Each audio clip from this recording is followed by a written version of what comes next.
వేదాహమేతం పురుషం మహాంతం ఆదిత్యవర్ణం తమసా పరస్తాత్ తమేవ విదిత్వా అతిమృత్యుమేతి నాన్యః పంథా విద్యతే యనాయ నాన్యః పంథా విద్యతే యనాయ. ఓం శాంతి శాంతి శాంతి. ఓం. ఈ యొక్క ఉపనిషత్ జ్ఞాన గంగా అధ్యాత్మ సత్సంగానికి వచ్చేసినటువంటి నమస్తే, స్వాగతం, సుస్వాగతం.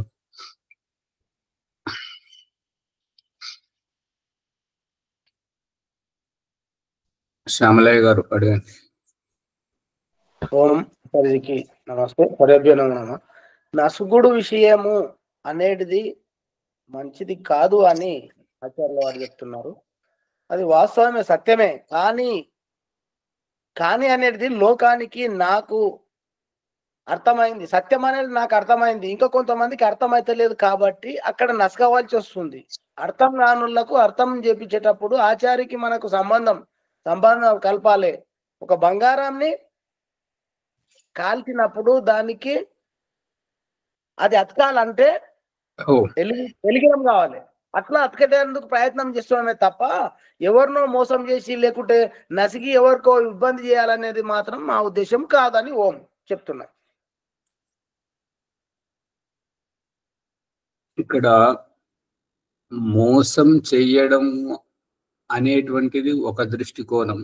ఇంకొకటి ఏంటంటే ఉన్నది ఉన్నట్లుగా చెప్తే వారు బాధపడతారని చెప్పేసి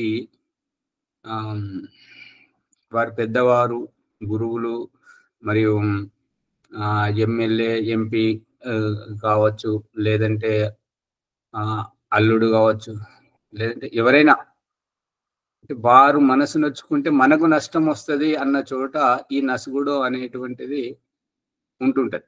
ఈ నసుగుడు ఏంటంటే దీనికి ఒక సామెత సంస్కృతంలో ఏంటంటే త్యక్త లజ్జ సుఖీ భవేత్. త్యక్త అంటే విడిచిపోయేది, లజ్జ అంటే సిగ్గు, బిడియం, మొహమాటం. ఈ సిగ్గు, బిడియం, మొహమాటం ఎవరైతే త్యక్త అంటే వదిలేశారో అటువంటి వారు సుఖీ భవేత్, సుఖంగా ఉంటారు. ఉన్నమాట ఉన్నది ఉన్నట్టుగా మొహం మీద చెప్పేసి ఆ రకంగా. ఇక ఈ సంశయాత్మ వినశ్యతి అని చెప్పేసి ఇంకొక సామెత ఉంది. చెప్తున్నా లేదా, చెప్తే ఏమనుకుంటారో, చెప్పకపోతే మరి పని కాదు, చెప్తే ఏమనుకుంటారో అని చెప్పేసి అనుమానపడి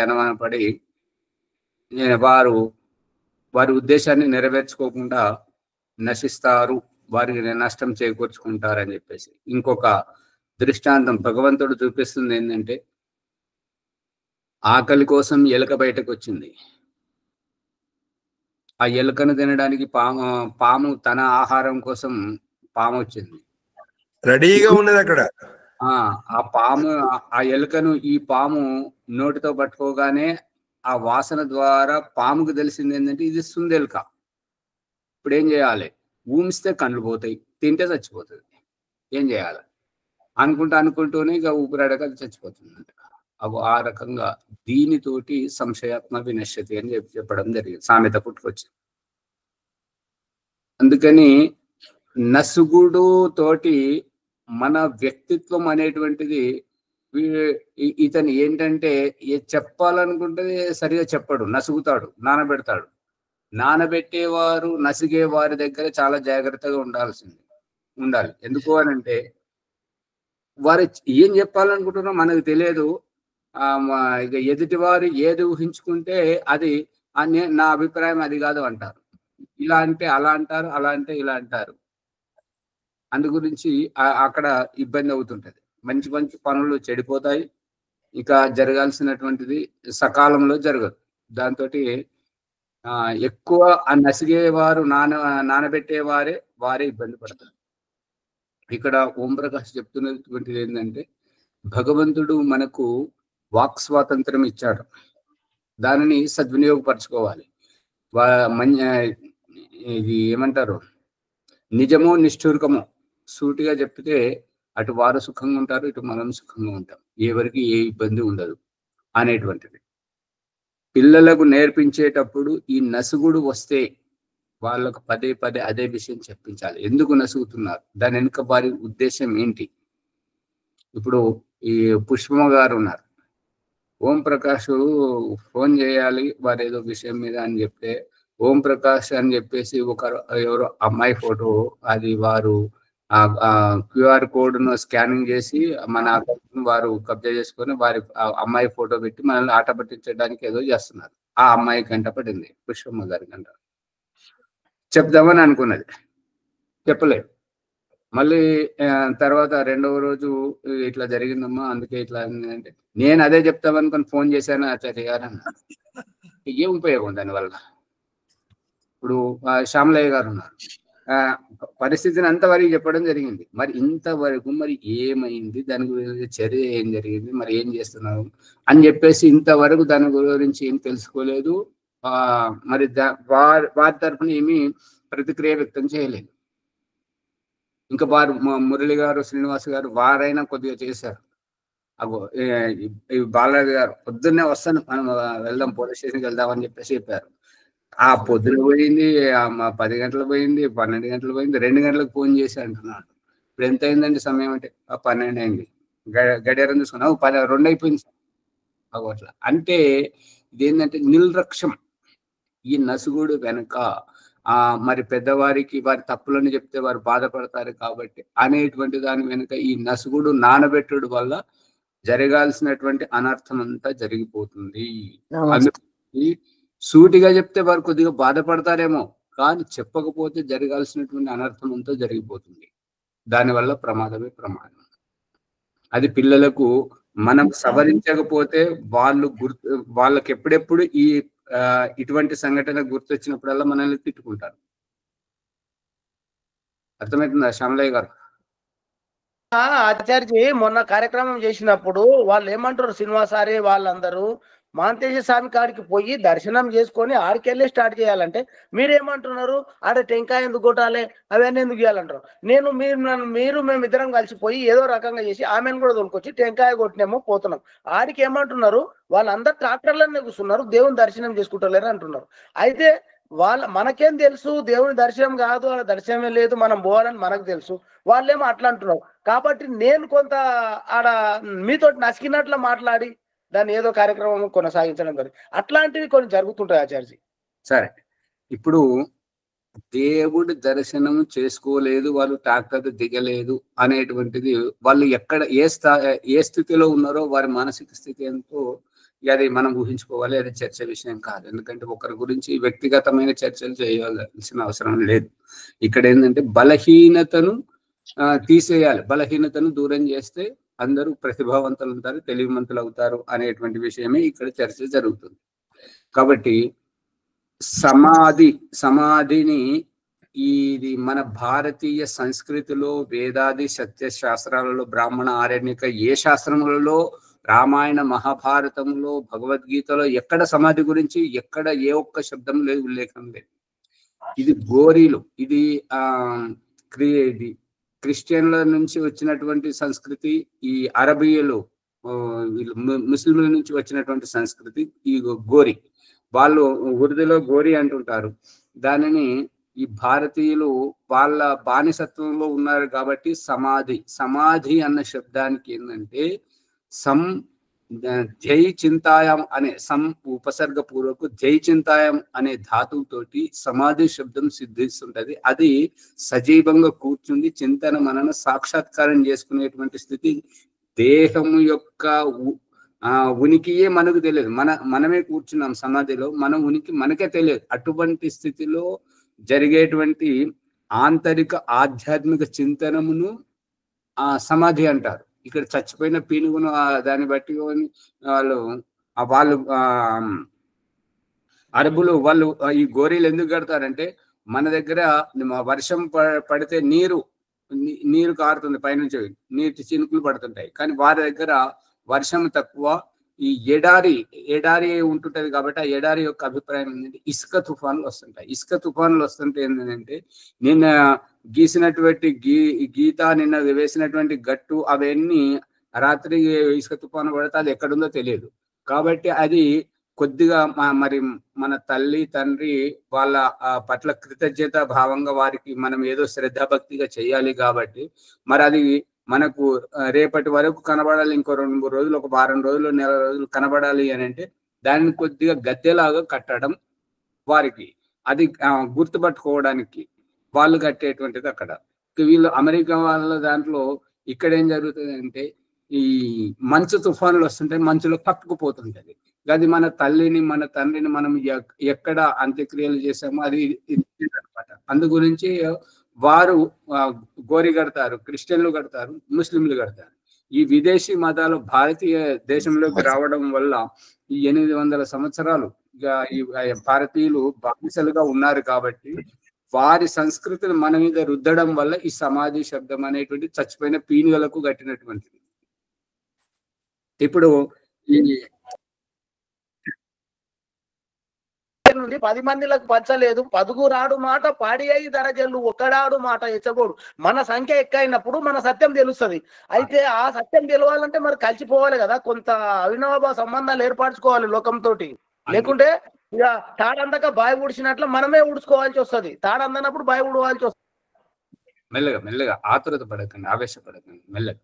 ఇప్పుడు అందు గురించే కదా అలా కలుపుకొని పోవడానికి ఆ యొక్క మఠం దగ్గరికి వెళ్ళి మనం జ్యోతిని ప్రారంభించి ఊరిలో తీసుకొని వచ్చాము. అది దాని గురించే ఆ రకంగా చేయడం వల్లనే కలుపుకొని పోవడానికి. అంతేగాని చచ్చిన శవాల దగ్గరికి వెళ్ళి శ్మశానం భూమి నుంచి ఎవరు జ్యోతిని తీసుకురారు. అక్కడ జ్యోతి జీవనమే లేదు, జ్యోతి ఉంటుంటది. అది ఆ రకంగా కలుపుకొని పోవడానికి చేయడం జరిగింది. సరే, దీనికి ఇక్కడ విరామం ఇస్తే మన ప్రసంగంలో జ్ఞానం తెలియని విషయాన్ని తెలుసుకోవడం, స్పష్టంగా ఏదైనా స్పష్టంగా మాట్లాడితే, స్పష్టంగా చెప్పగలిగితే ఎదుటి వారికి విషయం అనేటువంటిది బోధపడుతుంటది. స్పష్టంగా చెప్పగలిగితే మాట్లాడొచ్చా చర్జీ? చెప్పండి. అంటే మీరేమో ముందుకెళ్లే స్థితిలో ఉన్నారు, మమ్మల్ని కూడా ముందుకు తీసుకువెళ్తున్నారు. అందుకంటే ఆత్మ పరమాత్మ అంటే మాకు తెలుస్తుంది, మీకు తెలుస్తుంది. వాళ్ళకి తెలక అది చెయ్యాలంటే మరి అది చెయ్యాలంటే మీరు చేయలేరు కదా చర్జీ. ఇప్పుడు మేము చేయలేము. ఇక్కడ అభిప్రాయం, ఈ ఆశ్రమం వెనకబడి ఉండడానికి కారణం ఏంటంటే ఎవరైతే ట్రస్టులను అంటున్నారో వారు ఈ యొక్క ఆశ్రమానికి దూరంగా ఉంటున్నారు. వారు ఈ ఆన్లైన్ తరగతిలో రావట్లేదు, ఇక్కడ చెప్పే విషయం వారికి తెలియట్లేదు, ఆశ్రమ సంపర్కంలో ఉండట్లేదు. ఇక వారి కుటుంబము, వారి వ్యాపారం, ఉద్యోగం అవేవే చూసుకుంటూ అక్కడే ఉంటున్నారు.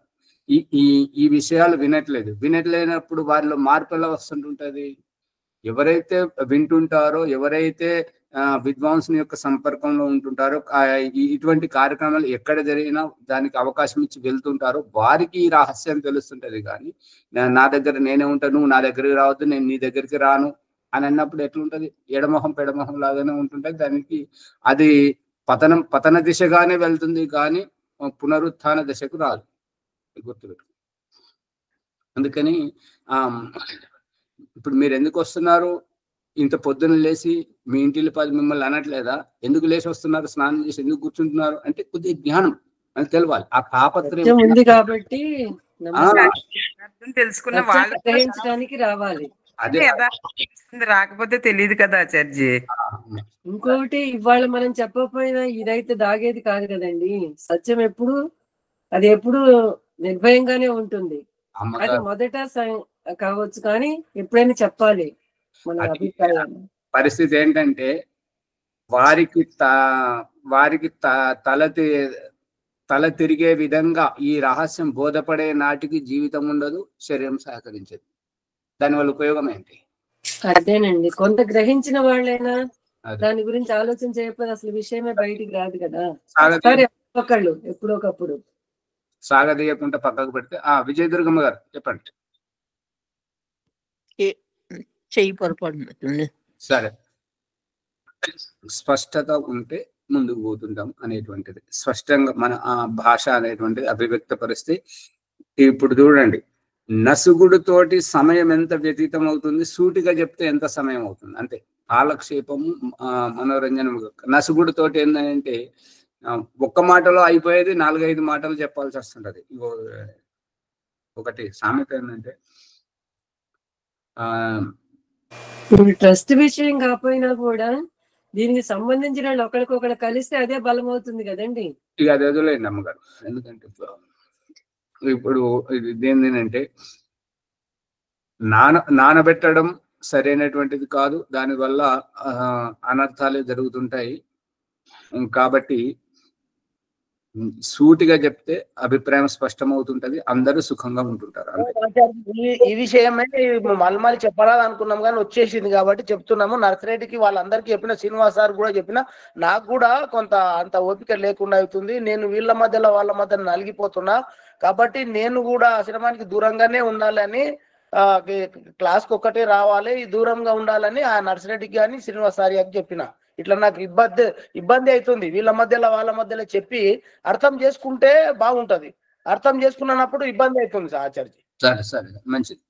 అయితే ఇక్కడ ఏంటంటే మరి ఆ అర్థం ఇప్పుడు భగవంతుడు చూపిస్తున్నటువంటిది ఏంటంటే సృష్టి వ్యవస్థ బాగానే ఉంది, భగవంతుడు బాగానే ఉన్నాడు, ఆ జీవులందరూ బాగానే ఉన్నారు. కాకపోతే ఇక్కడ ఏంటంటే పృథివీ ఏ రకంగానైతే బరువును మోస్తుందో, ఈ 84 లక్షల జీవరాశులను పృథివీ తన గర్భం నుంచి బయటకు ఆవిష్కరింపజేసి పాలన వాటి మలమూత్రాలను అన్నింటినీ వాళ్ళు చివరికి చనిపోయిన తర్వాత కళేబరాలను సైతం తనలోనే ఇమిడ్చుకుంటూ పృథివీ ఏ రకంగానైతే సహనశీలిగా ఉందో అదే రకంగా స్త్రీకి పుట్టిన ఇంటి నుంచి అక్కడి మెట్టినింటికి పంపించడం, అక్కడ సంతానాన్ని కనడం, వాళ్ళ ఇంటిల్లి పాది యొక్క వారి దెప్పులను అన్నింటిని ఓర్చుకోవడం, అక్కడ నెగ్గుకు రావడం, దీని అంతటి వెనక ఏందనంటే ఎవరో ఏదో అంటున్నారని, ఎవరో ఏదో చేస్తున్నారని, ఎవరి వల్లనో నేను ఇలా అయిపోతున్నానని ఈ యొక్క నలిగిపోవడం మీరు ఏదైతే అంటున్నారో భగవంతుడు అంటున్నాడు సహనం అక్కడే అని. భగవంతుడు ద్వంద్వ సహనం, విపరీత పరిస్థితుల్లోనే మనం ఓపికగా ఉండాలి అనేటువంటి రహస్యాన్ని, పండ్లున్న చెట్టుకే రాళ్ళు కర్రలు పడడం, చేపలున్న చెరువులోనే గాలెం కొక్యాలు మరియు వలలు పడడం, అవన్నీ జరుగుతూ ఉంటాయి. ఏది చేయని వారిని ఎవరు అనరు, గొడ్రాలను ఎవరు అనరు, సంతానం అనేటువంటి తల్లినే అంటుంటారు, ఆమెనే అంటుంటారు, అమ్మ ఏ చూడు పిల్లల్ని చూసుకో, ఏంటి అట్లా ఉన్నారు వారిని అని చెప్పేసి అన్ని అంటుంటారు. కానీ ఆ గొడ్రాలను ఎవరు అంటుంటారు, ఎవరు అనరు. అందుకని నపుంసకునికి ఏ బాధ్యత లేదు, అదే మా పురుషునికి బాధ్యత తీసుకున్న వారిని అంటుంటారు. అలా అంటున్నారని చెప్పేసి మనం మంచివారే దూరం అయితే చెడ్డవారికి ఇష్టారాజ్యమే కదా. ఈ ప్రపంచంలో జరుగుతున్న అనర్థాలకు అన్నింటికి తప్పులు చేసేవారు దోషులు కారు, తప్పులను చూసుకుంటూ నాకేం పట్టింది, నాకేమొస్తుంది అని దూరంగా ఉండేటువంటి ఈ విద్వాంసులు విద్యావంతులు ఎవరైతే ఉన్నారో ఎప్పటి తప్పును అప్పుడే అద్దం పట్టినట్టుగా అందరికీ తెలిసేటట్టుగా చేసి వాళ్ళ ఆటలు కట్టిస్తే గాని ఏదైనా మంచి జరుగుతుంది. ఆ రకంగా కట్టించకపోవడం వల్ల ఈ యొక్క దేశంలో తీవ్రవాదులు కానివ్వండి, వీళ్ళంతా ఎవరెవరైతే సమాజ శ్రేయస్సుకు విరోధంగా ఏవేవైతే చేస్తున్నారో కలాపాలన్నీ అవన్నిటికీ వర్తిస్తుంటది. అందు గురించి మంచివారు దూరంగా ఉండడం వల్ల చెడ్డవారికి ప్రోత్సాహం వస్తుంది. అందుకోసమే చెప్పును ఓడ్లే పెట్టుకున్నాలంట, కాళ్ళ కోసము చెప్పును ఓడ్లే పెట్టుకున్నాలే. ఆ చెప్పులు పనికొస్తాయని చెప్పి చెప్పు నోడ్లు ఎందుకు పెట్టుకున్నాడు, పిచ్చోడా అంటే చెప్పును కూడా ఓడ్లే పెట్టుకున్నాలి. ఎందుకంటే కాళ్ళకు రేపు మునుగు కూర్చుంది కాబట్టి ఆ చెప్పును. సంసారంలో కూడా ఇట్లాంటి సమస్యలు ఎన్నో వస్తాయి, ఇవన్నీ ఎదుర్కొనాలి. సంసారమైన ఆశ్రమైన అన్ని ఒకటే కాబట్టి ఇక సమయం ఎక్కర్లేదు, మాట్లాడడం కూడా మంచిది కాదు. ఓం ఆవేశంగా అది ఎక్కడో వెళ్తుంది ప్రసంగం, దీన్ని ఇక్కడే వదిలేస్తే బాగుంటుంది. అయితే మన ప్రకరణంలో బృహదారణ్యక ఉపనిషత్తు 4వ అధ్యాయము 4వ బ్రాహ్మణంలో మనం ఉన్నాము. దాని ప్రకారం చూడండి.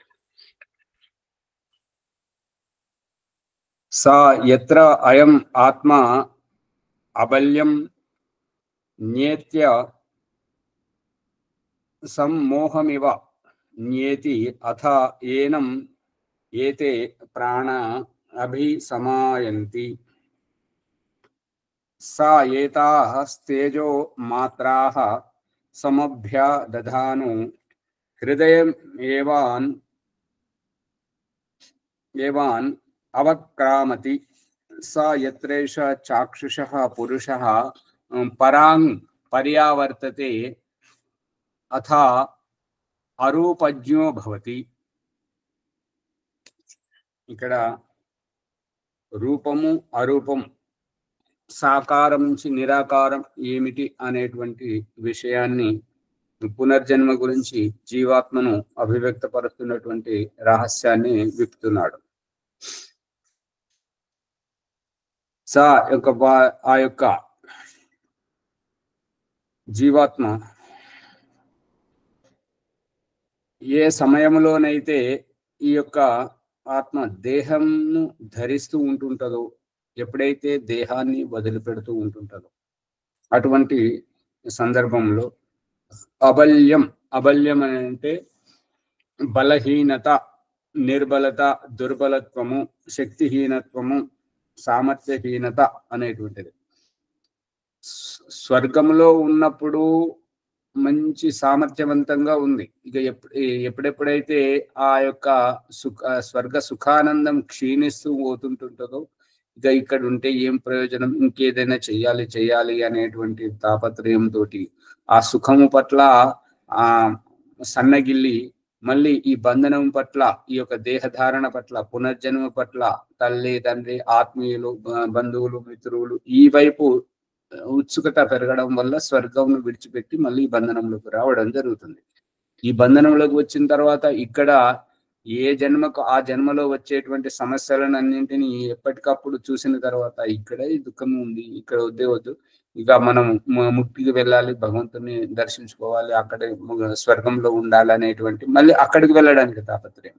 అంటే ఆ స్వర్గం నుండి వచ్చేటప్పుడేమో అక్కడిది సన్నగిల్లి ఇక్కడిది ఉబలాటం పెరగడం, ఇక ఇక్కడికి వచ్చిన తర్వాత ఈ పరిస్థితులన్నీ చూసి ఇక్కడ మనసు విరిగిపోవడం, మళ్ళీ అక్కడికి వెళ్ళలేనటువంటి కుతూహలం చెలరేగడం వల్ల, ఈ యొక్క తాపత్రయం పెరగడం వల్ల ఇక్కడికి వస్తే అక్కడికి వెళ్తే ఇక్కడికి, ఇటు అటు జీవాత్మ అనేటువంటిది సంచరిస్తూ ఉంటుంటది. అటువంటి రహస్యంలో చెప్పడం ఈ అబల్యం అనేది ఏంటంటే బలహీనత. ఇప్పుడు ముక్తికి వెళ్ళాలి అనేటువంటి తాపత్రయం. ఇప్పుడు పరిస్థితి ఏంటంటే ఎవరైతే తీర్థయాత్రలకు కానీ చుట్టరికానికి కానీ వెళ్ళాలి అనేటప్పుడు వారిని ప్రోత్సహిస్తే వారికి ఇంకా బలం లభిస్తుంటుంటది, వారికి ఇంకా ఉత్సాహం ఎక్కువ అవుతుంటది. అదే మనం వారిని వద్దు అని అన్నప్పుడు, ఖరాఖండిగా చెప్పినప్పుడు వారు మనసు నొచ్చుకుంటుంటారనమాట. ఆ రకంగా బలహీన పడడం, ఎప్పుడెప్పుడైతే ఎదురు దెబ్బలు తగులుతూ ఉంటుంటాయో, ఎప్పుడెప్పుడైతే విపరీతమైనటువంటి పరిస్థితులు వస్తూ ఉంటుంటాయో అక్కడ మనం బలహీన పడుతూ ఉంటుంటాం. అందుగురించి ఈ జీవుడు అనేవాడు కాబట్టి ఇతనికి ఎక్కడా కూడా తృప్తి అనేటువంటిది ఉండదు. అసంతృప్తిమయంగానే స్వర్గం నుంచి వచ్చాడు, అసంతృప్తిమయంగానే ఇహలోకం నుంచి మొహం తిప్పుకొని మళ్ళీ స్వర్గానికి వెళ్ళడానికి తాపత్రయపడుతున్నాడు. ఇదే రహస్యం ఇక్కడ.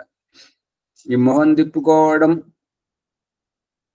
ఈ పరిస్థితులను నియంత్రించుకోవడం అనేటువంటిది అబల్యం, బలహీనత. బలము దేనికి అంటే ఎక్కడికైతే మనం వెళ్ళాలనుకుంటున్నామో అక్కడ బలము పుంజుకుంటుంది, ఎక్కడి నుండి అయితే మనం వైదొలగాలని అనుకుంటున్నామో అక్కడ బలం సన్నగిల్లుతుంది. దాన్ని అబల్యం, సన్నగిల్లటమును అబల్యం అంటుంటారు.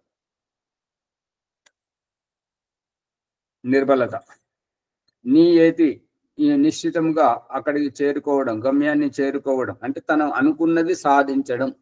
దొంగనే గాని దొంగతనం చేయడానికి తను అనుకున్న దానికి ముందు మనసులో ఊహించుకొని ఆ పన్నాగం వేసుకొని అక్కడికి వెళ్ళి అది చేయడం అంటే తను అనుకున్నది చేయడం. మంచివారు మంచి పనులు చేస్తుంటారు.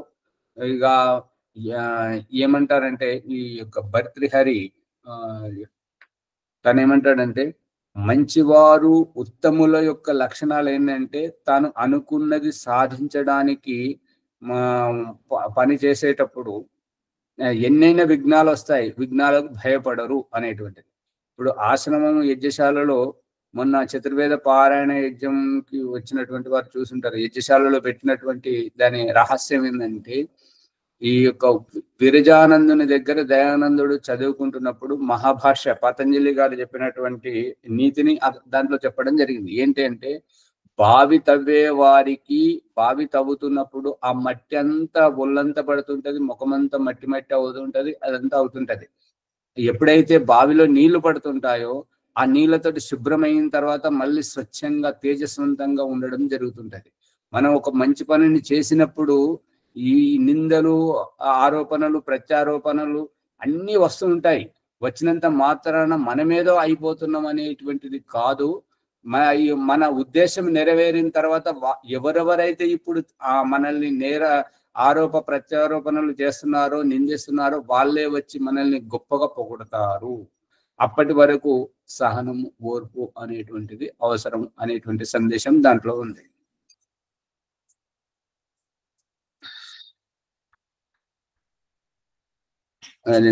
ఓం ప్రకాష్ ఈ ఆర్య సమాజాలకు వచ్చే కంటే ముందు ఒకరి వద్ద ఒక పని మీద వెళ్ళినప్పుడు అక్కడ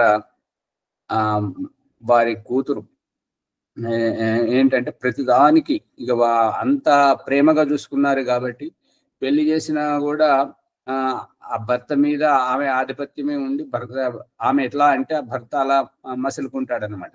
అయితే మరి ఆమె గర్భం దాల్చిన తర్వాత సంతానం గురించి ఇతరులను చూసిందనమాట. ఆ పురిటి నొప్పులు ఇట్లా పడేటప్పుడు వారికి ఏమని చెప్పింది, నేను చావనైనా చస్తాను కానీ నాకు ఈ పురిటి నొప్పులు నేను భరించలేను, నాకు ఆపరేషన్ చేసేయండి అని చెప్పేసి 2 పెద్ద ఆపరేషన్లు చేసుకున్నది అన్నట్టు. అంటే భగవంతుడేమో పరిస్థితుల్లో ఒదిగించాలని సహనమును నేర్పిస్తున్నాడు, కానీ భగవంతుడు చెప్పేటువంటి అసహనానికి ఈ విపరీత ధోరణిలో వెళ్ళడం ఇది మనం చేసుకుంటున్నటువంటి మనం తవ్వుకున్న గోతిలో మనం పడతాం అన్నమాట. చాలా ఇబ్బందులు వస్తాయి.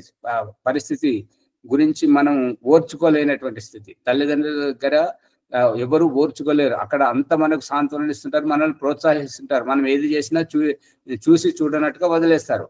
అలాంటి జీవితంలో స్త్రీ జీవితం తప్పుదోవ పట్టకూడదు, ఆమె నిలదొక్కుకోవాలి. ఆమె దగ్గర ఓర్పుంటేనే ఈ కుటుంబ జీవితం బాగుపడుతుంది అని చెప్పేసి నారొక దగ్గర పోసి పోసిన నారును తీసి నాటేసేది ఇంకొక చోట. అది గమనించండి. దాని వెనుక ఉన్నటువంటి రహస్యం ఈ స్త్రీ ఆవిడని ఒక నిలకడగా ఒదిగిందో అంటే ఆ కుటుంబానికి ఇక ఎదురే లేదనమాట. స్త్రీ కనుక విచలితం అయిపోతే ఇక ఆ కుటుంబాన్ని ఎవరు బాగుపరచలేరు. అందుకని భగవంతుడు చెప్తున్న సందేశం అదే. అందుకే ఈ తపస్సు అనేటువంటిది, దాంట్లో సహనము అనేటువంటిది, మంచి వ్యక్తులు గొప్ప కార్యాన్ని మొదలుపెట్టి మధ్యలో వదిలేసే వారిని ఇక ఈ సమస్యలు వస్తున్నాయి, ఇది నా వల్ల కాదు అనేటువంటిది ఒకటి.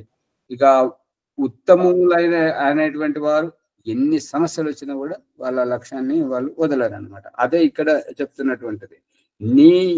ఏతి నిశ్చిత రూపకంగా తను అనుకున్నది సాధించడం.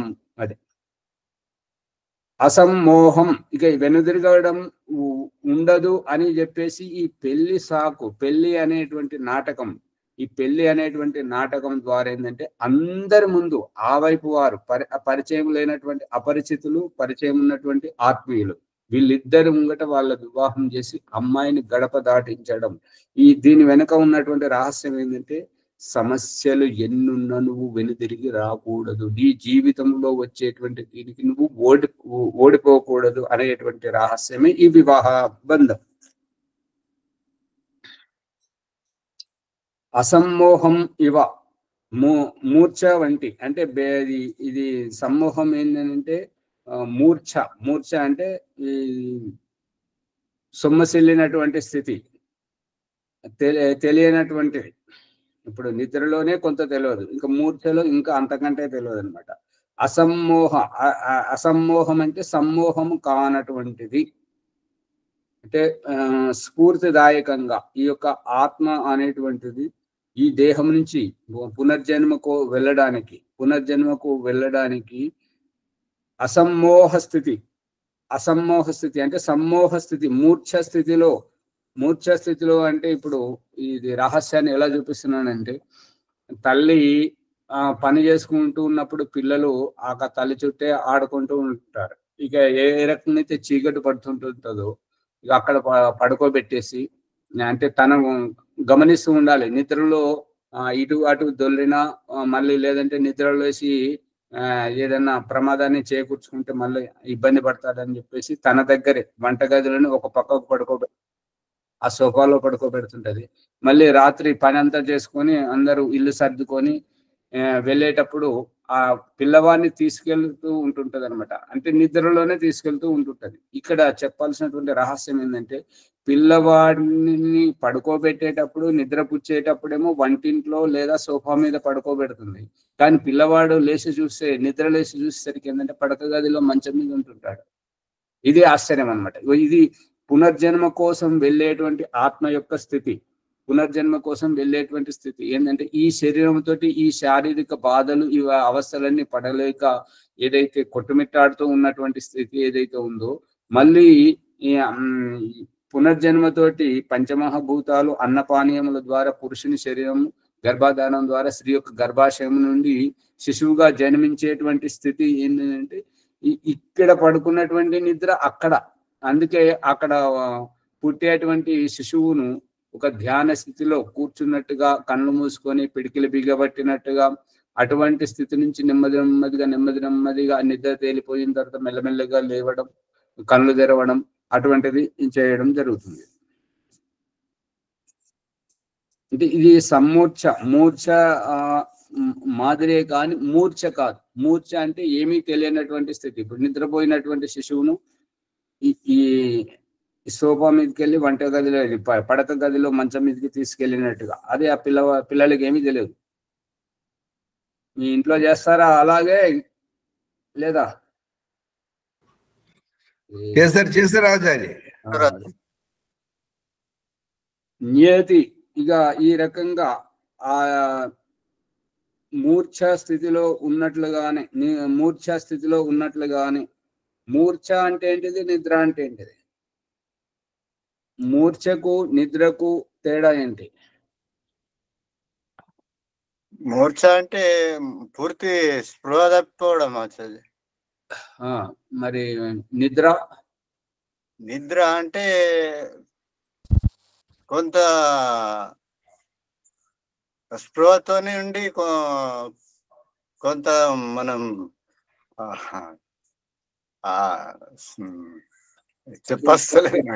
ఇప్పుడు భీమరావు గారు ఎక్కడ ఉంటారో ఆ అడ్రస్ ని పెట్టండి వాట్సాప్ లో. అక్కడికి ఈ యొక్క మలేరియా, ఈ కొండ దోమలు ఏవైతే ఉంటాయో పెద్ద పెద్దవి, ఆ దోమలను, ఈగలను పంపిద్దాం. అప్పుడు తెలుస్తుంటది. నిద్రపోయినప్పుడు అవి కుడుతూ ఉంటుంటే పైన వాలినప్పుడు మనకి ఏం తెలియదు. అవి అటు ఇటు వాసన చూసినప్పుడు ఏమీ తెలియదు. ఎప్పుడైతే ఆ తొండాన్ని చర్మం లోపలికి గుచ్చడం జరుగుతుందో, ఎక్కడైతే ఆ రక్త కణాలు అవి తెగిపోవడం జరుగుతుందో, అప్పుడే ఆ రక్తం కణ పై పొర తెగినప్పుడే ఈ తొండం లోపలికి చొర్రి రక్తం పీల్చడం జరుగుతుంది. అప్పుడు మనకు మంట మండుతుంటుంది. ఆ మంట మండినప్పుడు దాన్ని కొట్టడం. ఎక్కడున్నారు భీమరావు గారు?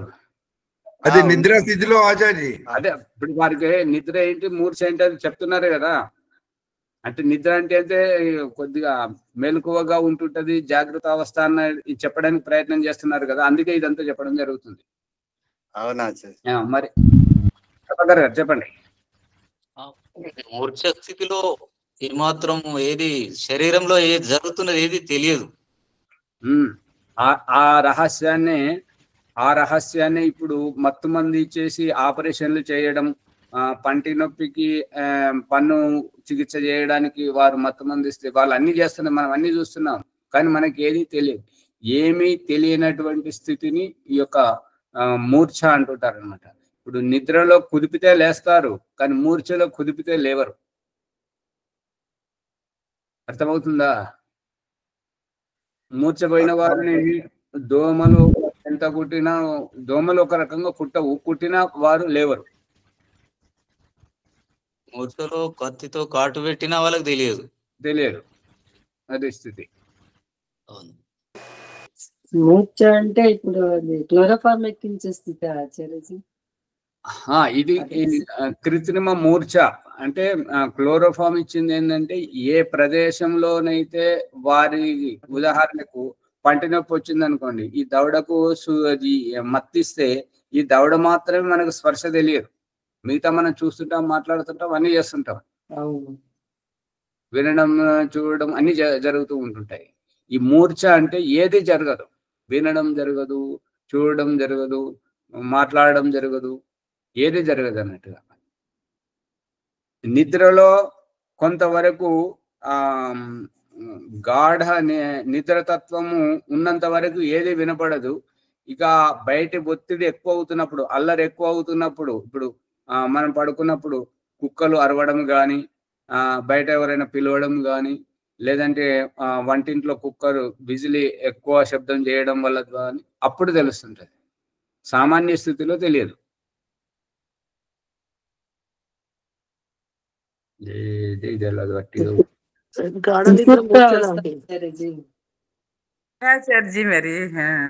రజనీ అమ్మ గారు ఏమో చెప్పాలనుకుంటారు, చెప్పండి. గాఢ నిద్ర మూర్ఛ లాంటిది. మూర్ఛ లాంటిది కాదు, మూర్ఛ అంతకంటే గాఢ నిద్ర కంటే కూడా ఇంకెక్కువ. ఇప్పుడు నిద్రకు మూర్ఛకు తేడా ఏంటంటే, ఇప్పుడు దోమ కుట్టినప్పుడు లేదంటే చెవులో ఏదైనా ఇట్లా పుల్ల గడ్డిపోసకి ఇట్లా పెట్టినప్పుడు, ముక్కులో ఏదైనా పెట్టినప్పుడు మనం వెంటనే దాన్ని దూరం చేసుకుంటాం. కానీ మూర్ఛలో అటువంటిది ఏమి జరగదు.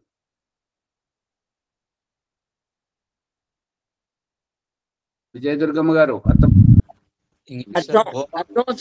శాంతం తెలియని స్థితి. అంతే.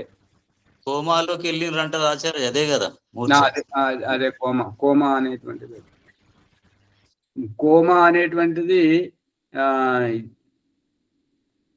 తెలుగులో కాదు, సంస్కృతంలో కాదు. తెలుగు, సంస్కృతం, హిందీలో మూర్ఛ. కోమా అనేటువంటిది తెలుగు పదమేనా? మీరు తెలుగు టీచర్లే కదా. ఆంగ్ల పదం అది.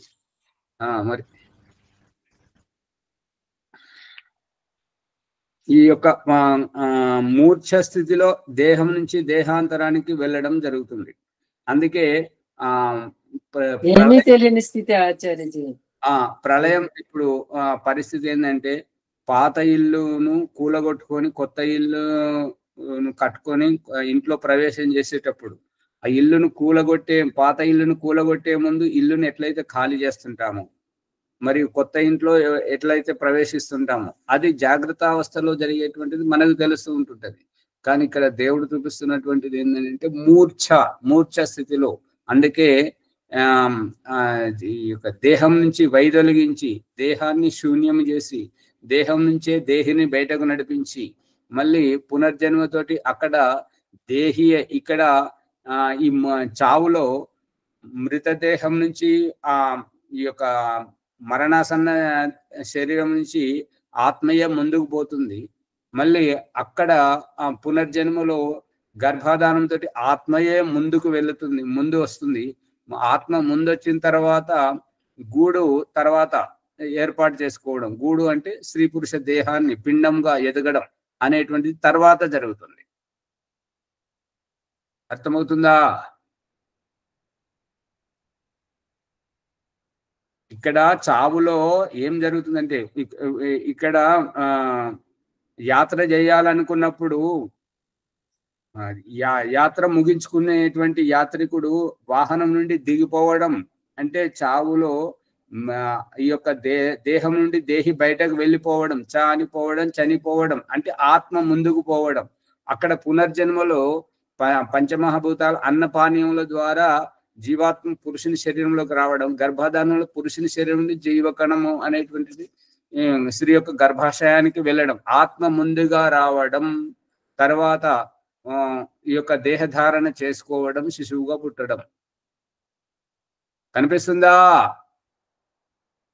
కనిపిస్తుంది కదా ఆచార్యజీ, అర్థమవుతుంది.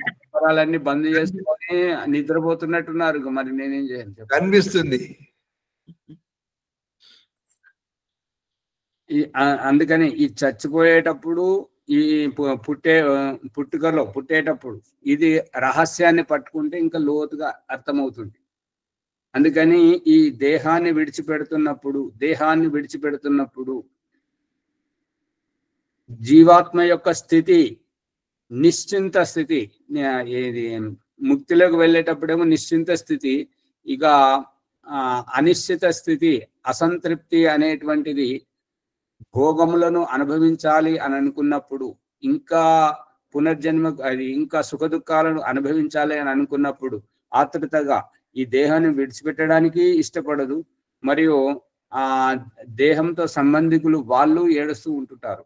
అదే నిష్కామ భావంతో జీవిస్తున్నటువంటి వారికి ఈ దేహం విడిచిపెట్టేటప్పుడు వారు సాక్షిభూతంగా ఉంటుంటారు. కాబట్టి వీరికి ఏది జరిగిందో, ఏం జరుగుతుందో వీరి లోపల వారికి తెలియదు. కాబట్టి ఇక వారితో లోకం వారి లోకం వారే ఉంటుంటారు అని చెప్పేసి ఇంటి వాళ్ళు పట్టించుకోకుండా ఉంటుంటారు.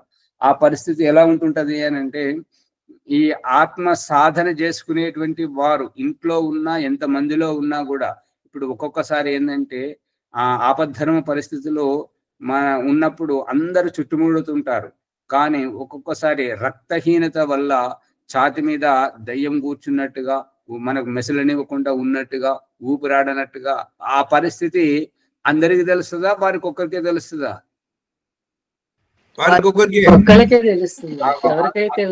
అందుకని లోపల జరిగేటువంటి విషయం బయట వారికి తెలియదు. ఆ అనుభూతి అనేటువంటిది అటువంటి స్థితి నుంచి, ఈ దేహాన్ని దాటిస్తున్నటువంటి స్థితి పరమేశ్వరుడిది. ఈ దేహం నుంచి బయటకు వెలువడ చేస్తున్నటువంటి, అంటే ఇది ఎవరైతే తల్లడిల్లుకుంటా పోతుంటారో, ఎవరి వియోగములో ఆత్మీయులందరూ తల్లడిల్లుతారో అక్కడ గుర్తింపు ఏంటంటే వీరు పునర్జన్మ కోసం వెళ్తున్నారు, వీరు ఇంకా సుఖ దుఃఖాలను అనుభవించాల్సి ఉంది కాబట్టి పోతుంటారండి.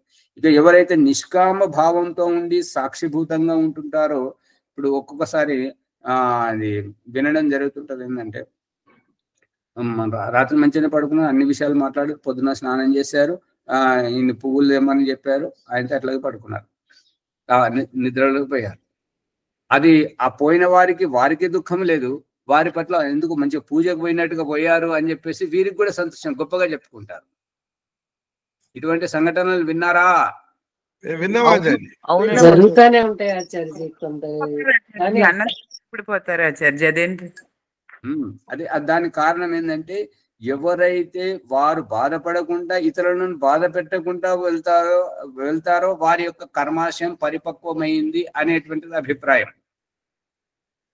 ఇంకా ఎక్కడైతే వారు బాధపడుతూ ఇతరులను బాధ పెట్టుకుంటూ పోయారు ఏంటంటే, ఇక వారు ఇంకా ఆసక్తితో పోయారు కాబట్టి మళ్ళీ పునర్జన్మెత్తుతుంటారు అనేటువంటిది అభిప్రాయం. ఇక్కడ ఈ ఉపనిషత్తు ప్రకరణంలో ఏంటంటే, ఆచార్యజీ ఓం నేను వెళ్ళిపోతున్నానని చెప్తున్నారు కొంతమంది ఆచార్యజీ.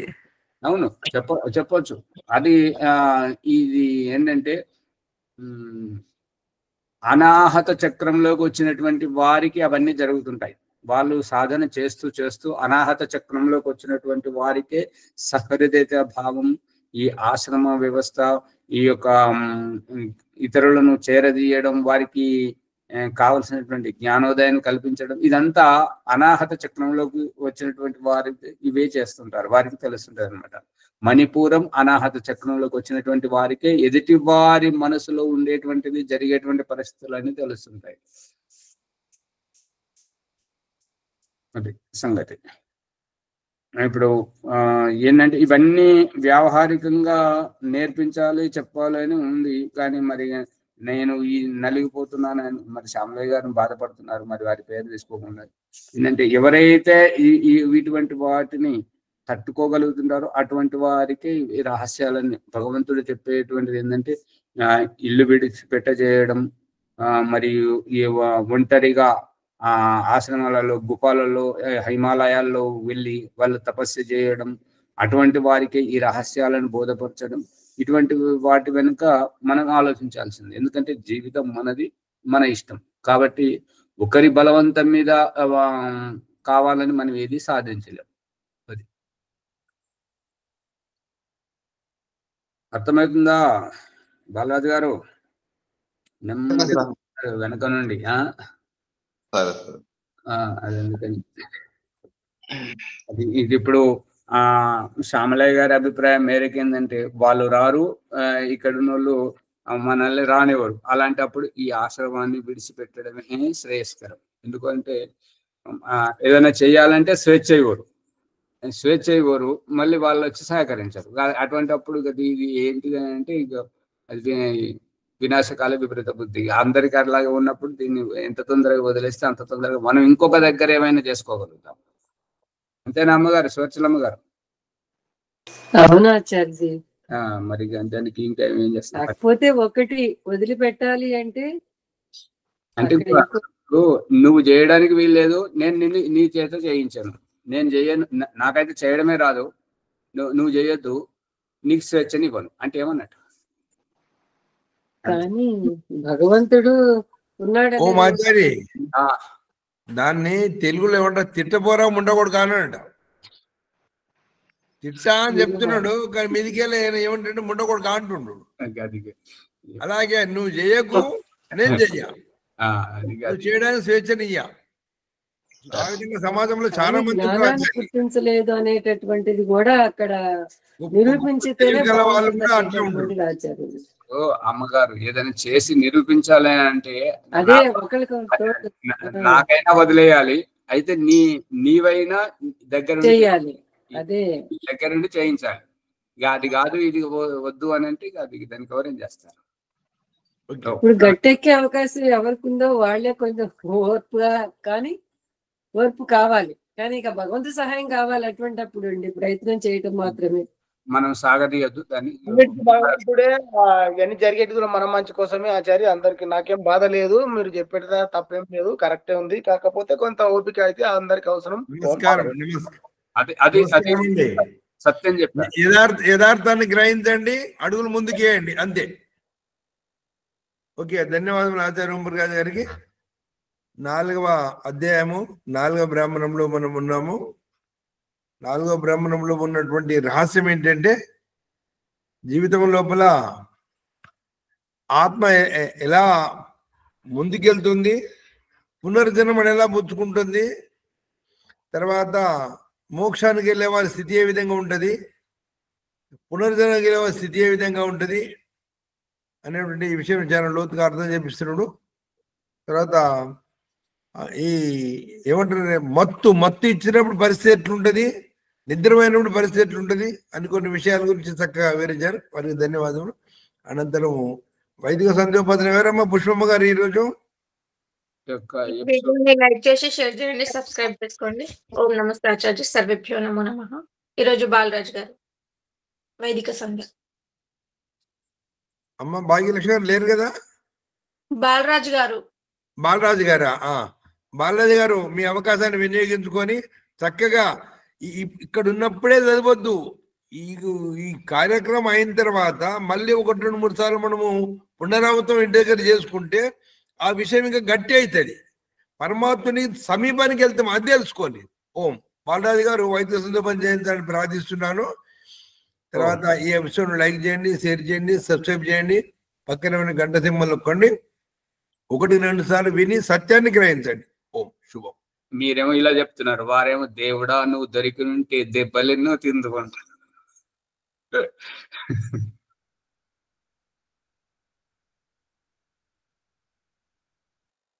మైక్ ఆన్ చేయండి బాలరాజు గారు.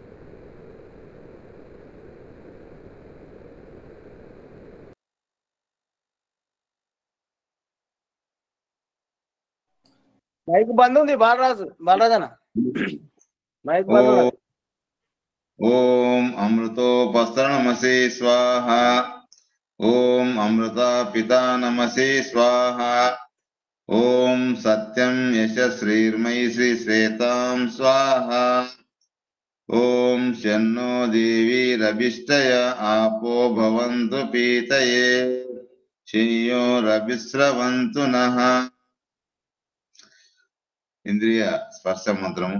ఓం వాక్వాక్ ఓం ప్రాణః ప్రాణః, ఓం చక్షు చక్షు, ఓం శ్రోత్రం శ్రోత్రం, ఓం నాభిః, ఓం హృదయం, ఓం కంఠః, ఓం శిరః, ఓం బాహుభ్యాం యశోబలం, ఓం కరతలకరుష్టే.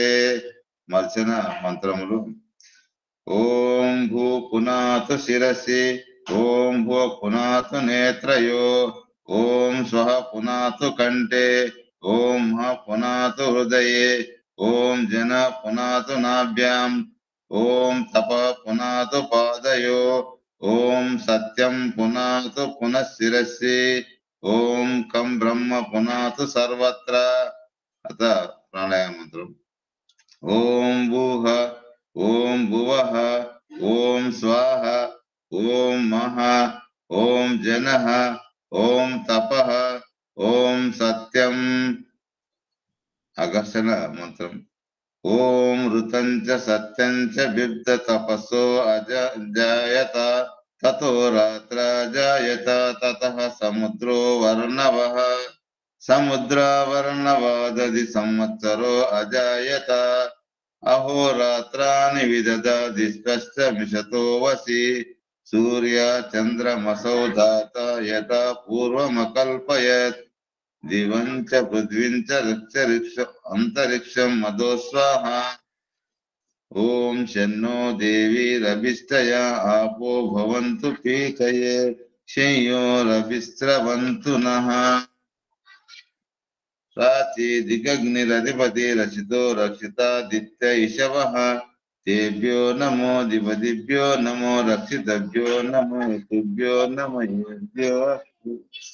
ఏభ్యో అస్తు. యో అస్మాన్ దేష్టియం వయం దిస్మస్తం ఓ దింబే దద్మః.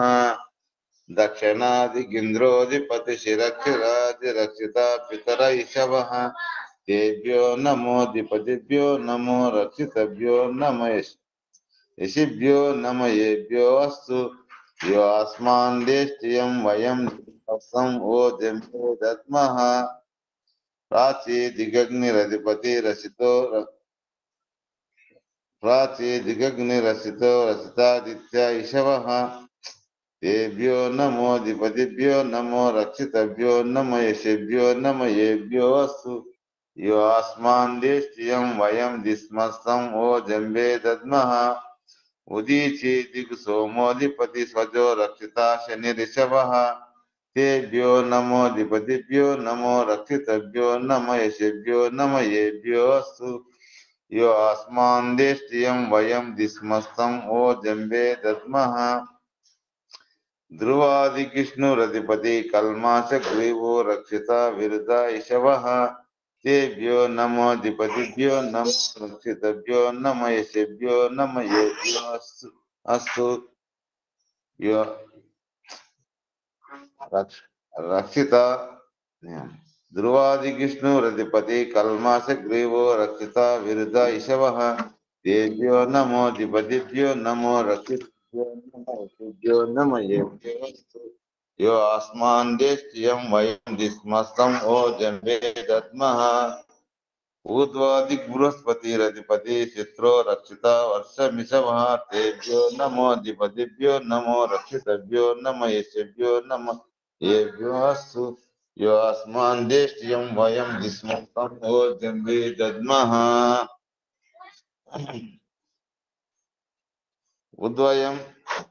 ఉద్వయం తమసస్పరిష్య పశ్యంత ఉత్తరం దేవం దేవత్ర సూర్యమగన్మ జ్యోతిరుత్తమం.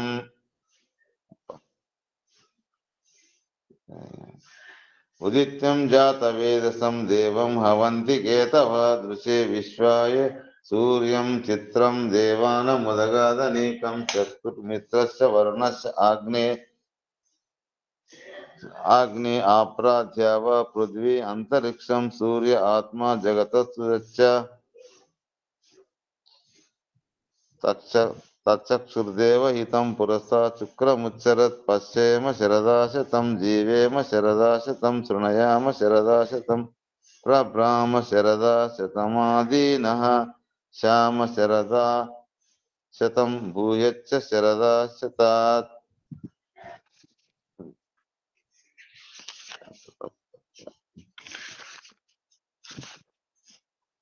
ఓం శన్నో దేవి రవిష్టయ ఆపో భవంతు పీతయే శయ్యో రవిస్రవంతు నః.